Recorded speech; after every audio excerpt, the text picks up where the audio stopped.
Today's lecture we will see shape of liquid drop on solid surface and the factors affecting on angle of contact. When a small amount of liquid dropped on a plain solid surface, then liquid will either spread on the surface or the small droplets will form on this surface. This will occur due to the surface tension of liquid and angle of contact between liquid solid surfaces. For this, first we will see which type of forces acts on this liquid due to the surface tension. Here T1 is the force due to surface tension at the liquid solid interface. T1 is the force due to surface tension at the liquid solid interface. T2 is the force due to surface tension at the air solid interface, and T3 is the force due to surface tension at the air liquid interface. इथं बघा force surface tension liquid आणि सॉलिडच्या इंटरफेसमुळे तयार होणारा जो force आहे तो तुम्ही T1 ने डिनोट करताय. तसंच एअर आणि सॉलिडच्या इंटरफेसमुळे जो तयार होणारा सरफेस टेन्शन आहे किंवा जो फोर्स आहे तो तुम्ही T2 ने डिनोट करताय. तसंच इथं एअर आणि लिक्विड इंटरफेसमुळे तयार होणारा जो सरफेस टेन्शन आहे तो तुम्ही T3 न डिनोट करताय. त्याच पद्धतीनं angle of contact for given solid liquid पेअरसाठी इथं बघा इथं हे लिक्विड कोणतं तरी वेगळं असेल, केरोसिन असेल किंवा इम्प्युअर वॉटर असेल. त्याच पद्धतीने इथं लिक्विड कोणतं तरी वेगळं असेल. इथं इम्प्युअर वॉटर आणि ग्लास यांच्यामधला असणारा अँगल ऑफ कॉन्टॅक्ट तो तुम्ही थीटाने डिनोट करणार, किंवा मर्क्युरी आणि ग्लास यांच्यामधला असणारा अँगल हा पण तुम्ही अँगल ऑफ कॉन्टॅक्ट थीटाने इथं डिनोट करणार आहे. For equilibrium of the drop here the condition T2 is equal to T1 plus T3 cos theta is satisfied. Also here cos theta is equal to T2 minus T1 divided by T3. इथं आपल्याला वेगवेगळ्या 4 cases दिलेल्या आहेत. कोणता force जास्त आहे, T2 जास्त असेल T1 पेक्षा तर काय कंडिशन असेल, किंवा T2 कमी असेल T1 पेक्षा तर काय कंडिशन असेल. या पद्धतीनं आपल्याला वेगवेगळ्या 4 केसेस दिलेल्या आहेत. या केसेसचा आधी आपण अभ्यास करूया. त्या केसेसवरून आपल्या लक्षात येणार आहे की लिक्विड ड्रॉपचा शेप नेमका कसा फॉर्म होणार आहे. आता यामधली पहिली केस आपण बघूया.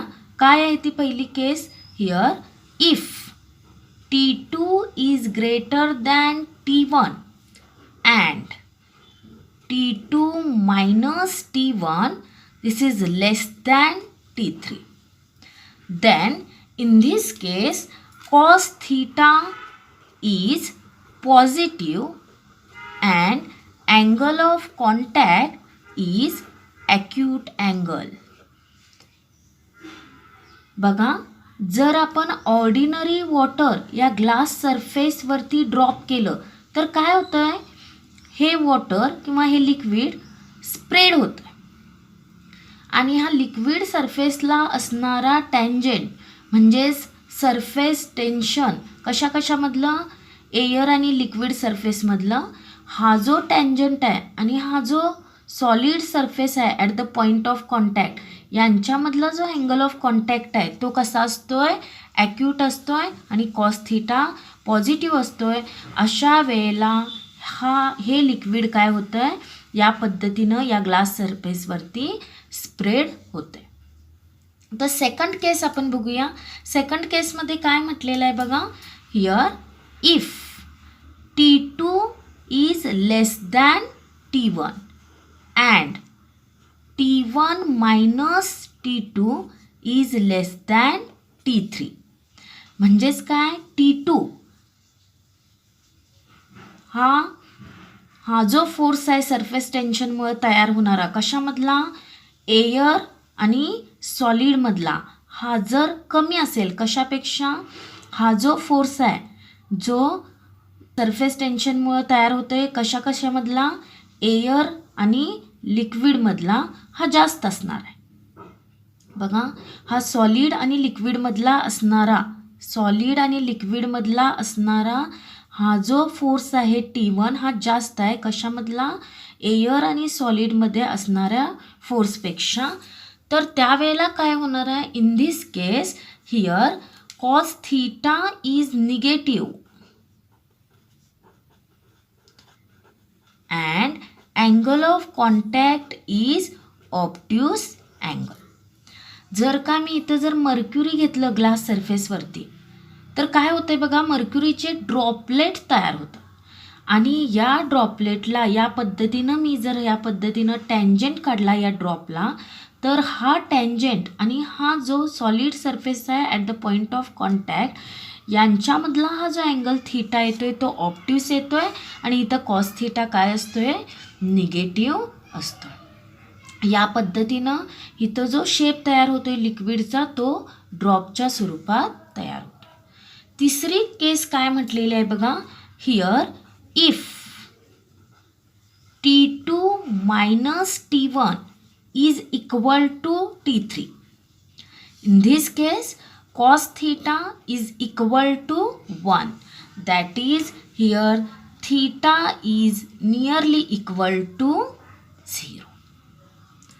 And the fourth case is that here if T2 minus T1 is greater than T3 or T2 is greater than T1 plus T3, then in this case the cos theta is greater than 1 and this is impossible. Therefore the liquid spreads over the solid surface and drop will not be formed. बघा, अशी जर condition असेल T2 minus T1 is greater than T3 किंवा T2 is greater than T1 plus T3, अशी जर condition असेल तर त्यावेळेला cos theta greater than 1 असेल आणि ही कंडिशन असं कधी असते काय, cos theta greater than 1 नसतोय, तो जास्तीत जास्त 1 असतोय. म्हणजेच ही केस पॉसिबल नाही. म्हणजेच इथं काय होतं आहे, liquid spreads over the solid surface, that is drop will not be formed. In this way here we have seen 4 cases which produces different shape of liquid drops on a solid surfaces. Now we will see factors affecting the angle of contact. These are the different factors affecting on the angle of contact. First one is that nature of liquid and solid in contact. Here we consider the impure water and clean glass, this pair. Then for this the angle of contact is 8 degree to 18 degree. If we will consider pure water and clean glass, then the angle of contact is 0 degree. And if we will consider the kerosene and the clean glass, then for this the angle of contact is 26 degree. In that way, here the nature of liquid and solid in contact affects the angle of contact. Here इथं बघा काय होतं आहे, जी pair तुम्ही घेतलेली आहे त्या लिक्विडचं nature काय आहे, त्या सॉलिडचं नेचर काय आहे, याच्यावरती हे अँगल ऑफ कॉन्टॅक्ट डिपेंड असतं. इम्प्युअर वॉटर आणि क्लीन ग्लास घेतला तर अँगल ऑफ कॉन्टॅक्ट याच्यामध्ये असेल 8 डिग्री टू 18 डिग्रीमध्ये. त्याच पद्धतीनं प्युअर वॉटर किंवा क्लीन ग्लास घेतला तर काय येणार आहे, तर 0 डिग्री अँगल ऑफ कॉन्टॅक्ट येते, तुम्ही बघितलेलं आहे. तसंच केरोसिन आणि क्लीन ग्लास जर घेतला तर अँगल ऑफ कॉन्टॅक्ट हा 26 डिग्री येतो.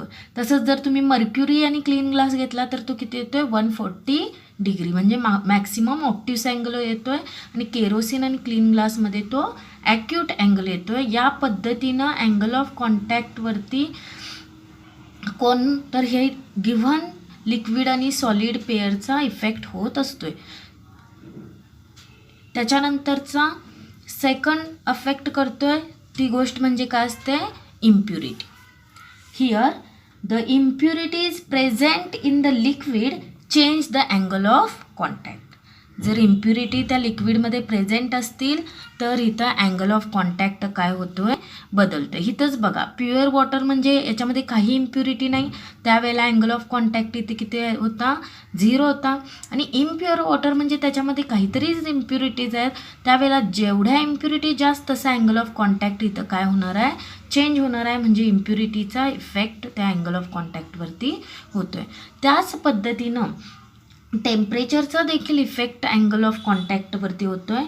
म्हणजेच काय, if temperature increases then angle of contact is decreases for given solid liquid pair. The angle of contact is constant at a given temperature. Here the factors affecting on the angle of contact are nature of liquid and solid in contact, then the impurity and the temperature. ज्या पद्धतीनं impurity आणि टेम्परेचरचा effect angle of कॉन्टॅक्टवरती होतो, त्याच पद्धतीनं तो surface टेन्शनवरती देखील होतो आहे. आणि तो कशा पद्धतीनं इफेक्ट इम्प्युरिटी आणि टेम्परेचरचा होतो हे आता आपण पाहूया. Now we will see effect of impurities and temperature on surface tension. Here first we will see effect of impurities. Here there are 3 types of the impurities. First is soluble impurity, sparingly soluble impurity and insoluble impurity. When the soluble impurity like salt, ज्यालाच तुम्ही NaCl म्हणताय, dissolved in a water, then the surface tension increases. म्हणून आपण कॉटनचे वगैरे कपडे बघा, cold water घेतोय आणि त्याच्यामध्ये मीठ घालतोय, म्हणजे साल्ट घालून काय करतोय, त्याच्यामध्ये भिजत घालतोय. म्हणजे काय होतं इथं, तर सरफेस टेन्शन हे वाढतंय. त्यामुळं लिक्विड किंवा ते वॉटर त्या फॅब्रिकच्या सगळ्या पोअरमधून पास होत नाही, इझिली पास होत नाही. म्हणजेच इथं कलर सुटत नाही त्या कपड्याचा. म्हणून आपण इथं काय करतोय, साल्टचा यूज करतोय. Here salt is dissolved in a water, then the surface tension of the water increases. When the sparingly soluble impurity like phenol or detergent added in the water, then the surface tension of water decreases. Sparingly soluble म्हणजेच काय, तर बघा थोडंसं जरी तुम्ही इथं impurity घेतली, किंवा फॉर एक्झाम्पल इथं मी जर डिटर्जंट घेतलं 1 ग्रॅम ते 3 ग्रॅममध्ये, आणि ते मला सोल्युबल करण्यासाठी किंवा ते विरघळण्यासाठी इथं मला किती पाणी लागतं आहे, तर 100 ml. म्हणजे जास्त ज्या वेळेला सोल्यूटची गरज असते, थोडंसं डिटर्जंट किंवा तुमची जी इम्प्युरिटी आहे स्पॅरिंगली सोल्युबल ती विरघळण्यासाठी जास्त ज्या वेळेला सोल्यूटची गरज लागते किंवा वॉटरची गरज लागते, त्यावेळेला त्याला काय म्हणायचं, स्पॅरिंगली सोल्युबल इम्प्युरिटी. मग अशी इम्प्युरिटी कोणती, तर मी डिटर्जंट घेतलं आणि ते जर वॉटरमध्ये डिझॉल्व केलं तर इथं सरफेस टेन्शन काय होतं आहे, कमी होतं आहे. म्हणून आपण काय करतो आहे, कपडे धुण्यासाठी डिटर्जंटचा यूज करतो आहे. अशा वेळेला काय होते बघा, डिटर्जंट पाण्यामध्ये घातल्यामुळं इथं जे सोल्युशन असतं आहे, जे तुमचं डिटर्जंट घातलेलं सोल्युशन असतं ते इझिली पास होतं आहे त्या फॅब्रिकच्या पोर्समधून.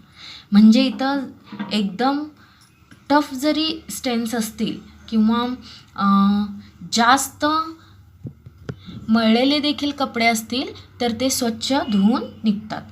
म्हणजेच काय, here when a sparingly soluble substances like phenol or detergent mixed with the water, then the surface tension decreases. And when insoluble impurity is added into the water, then the surface tension of the water is decreases.